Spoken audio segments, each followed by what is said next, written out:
Javier Escuella is one of the most emotionally complex and ideologically driven members of the Linde gang in Red Dead Redemption 2. He's not just a gunman, he's a former revolutionary, a displaced idealist, and someone deeply loyal to Dutch's fading dream. Born in Nuevo Paraíso, Mexico, Javier's early life was shaped by brutal injustice. He witnessed his family's suffering under a corrupt system, which pushed him into rebellion. When he first crosses paths with Dutch, it's almost by chance. Javier is caught stealing chickens, and Dutch, seeing a kindred spirit, offers him food, shelter, and a place in his gang. From that point on, Javier becomes one of Dutch's most committed followers, believing deeply in Dutch's notion of freedom and resistance.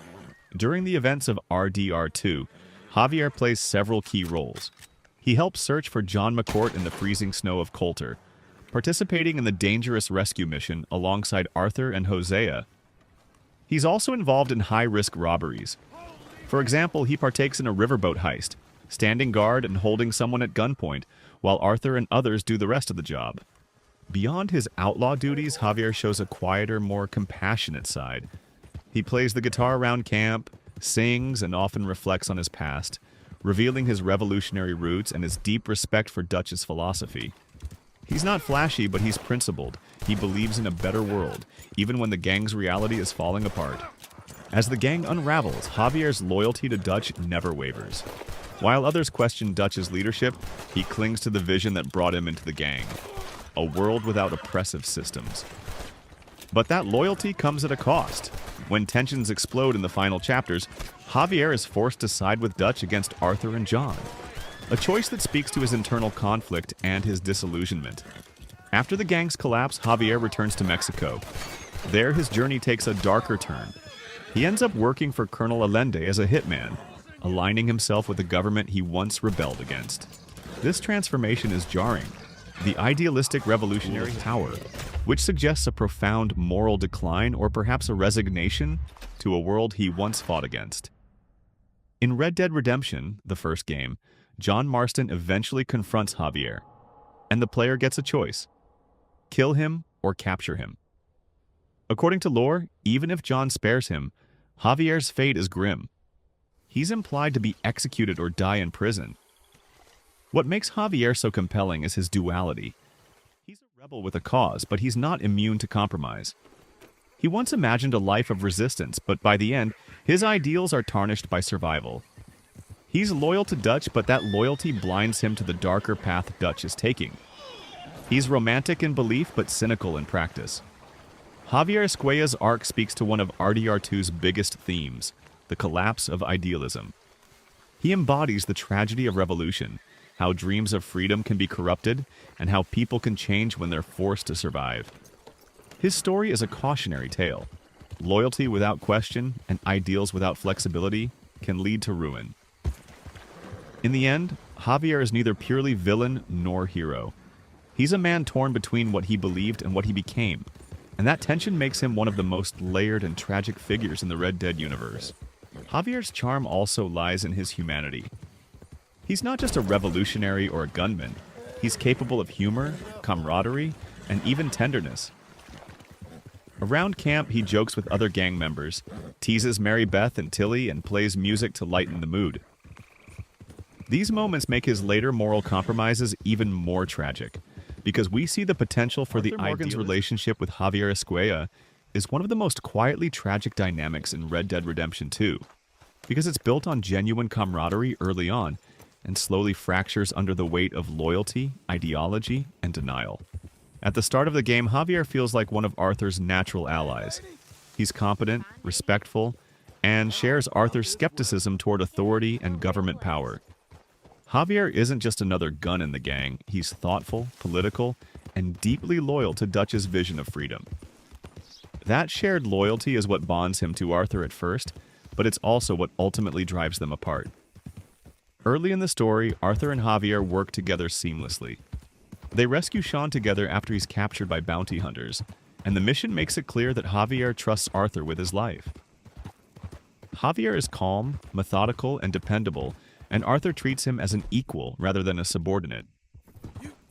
A Around camp, their conversations often touch on Javier's past in Mexico, where he fought against oppressive forces and became an outlaw, not just for survival, but for ideology. Arthur listens. He may not fully buy into Javier's revolutionary mindset, but he respects it. Javier isn't violent for fun. He believes the world is cruel and that resisting it is justified. Early Arthur, still loyal to Dutch and the gang, understands that logic. That shared understanding becomes even clearer during quieter moments like fishing or traveling together. Javier is reflective, often speaking about freedom and how people like them don't belong in the world that's coming. Arthur, while less idealistic, doesn't challenge him. At this point in the story, Arthur still believes the gang can survive if they just keep moving, and Javier's unwavering faith in Dutch reinforces that belief. Javier sees Dutch as a leader who stands against corruption, and Arthur still wants to believe that's true. The turning point in their relationship isn't sudden, it's slow and painful. As Dutch becomes more erratic and paranoid, Arthur begins to question him openly. Javier doesn't. This is where the fracture begins. Javier's loyalty isn't blind stupidity, it's ideological commitment. To Javier, Dutch represents resistance against a system that crushed people like him back in Mexico. Questioning Dutch feels like betraying a cause, not just a man. Arthur, on the other hand, starts seeing the cost of that loyalty. Innocent people hurt, gang members dying, and moral lines being crossed with no justification left. Guarma is a critical moment for both men. Stranded in a foreign land, fighting in another revolution, Javier is almost in his element. He understands this kind of conflict, this fight against colonial power. Arthur, however, sees Guarma as pointless suffering layered on top of an already doomed life. The contrast matters. Javier interprets chaos as proof that the world must be fought. Arthur interprets it as proof that their way of life is destroying everything it touches. They're still fighting side by side, but they're no longer fighting for the same reasons. By the time the gang returns and things begin to collapse, the tension between Arthur and Javier is palpable. Arthur tries to warn people. He urges caution, escape, change. Javier hears those words as weakness or worse, betrayal. He isn't cruel about it. He's conflicted. You can hear it in his voice. Javier doesn't hate Arthur. He just can't accept Arthur's doubts without unraveling his entire belief system. If Dutch is wrong, then everything Javier sacrificed his life for loses meaning. The final confrontation at Beaver Hollow is where their relationship quietly breaks for good.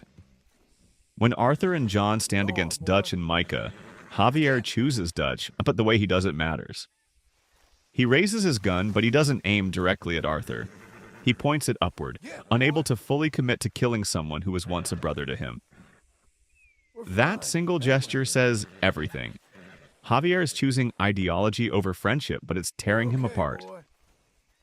Arthur understands this. He doesn't beg Javier. He doesn't insult him. He just looks at him with disappointment, not anger.